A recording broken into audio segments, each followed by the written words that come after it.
Obviously, to get Murphy, Connor through 30 minutes is pretty important, not just for him, for us, for the semi-final. I thought Angus played really well when he played these Angus Lloyd, number 9, played really well. So overall, there's a few injury worries, which I'm not sure how serious that is.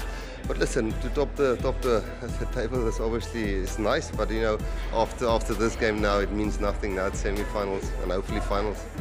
Yeah, look, I think we've got a good learning school or schooling lesson taught by Saracens in semi-final rugby when we played them. So hopefully we can take some of that, take it into the semi-finals. We know Ospreys is certainly a team. We beat them both times, but only the first time was proper. The second time second game we played them there, we were a bit lucky. So now I think both Leinster and Scarlets and Ospreys and us will be 2 tough games.